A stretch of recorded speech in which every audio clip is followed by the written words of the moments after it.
Ja, og her har vi om en opsparing, hvor jeg har indsat 500 kroner hver måned, og man kan bare se, hvor meget den stiger, og så at til sidst, der kommer den op på 6.001 kroner.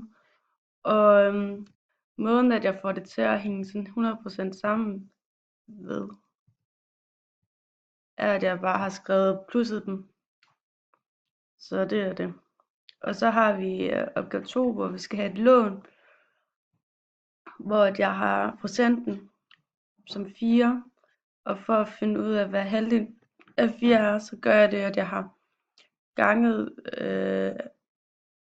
ganget 300 og 400 med hinanden, så bliver 220, og derfor er renten så 120 der.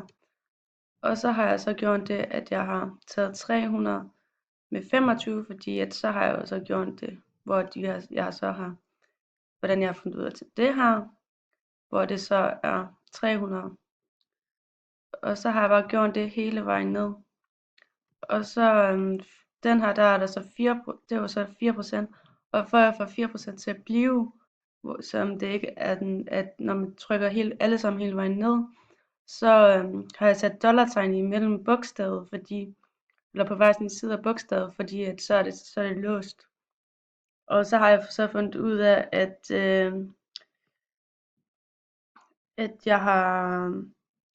jeg skal betale de der 4.836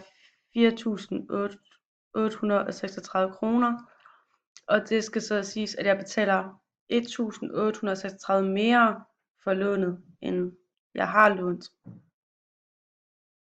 Og jeg har 7% i rente i årlig.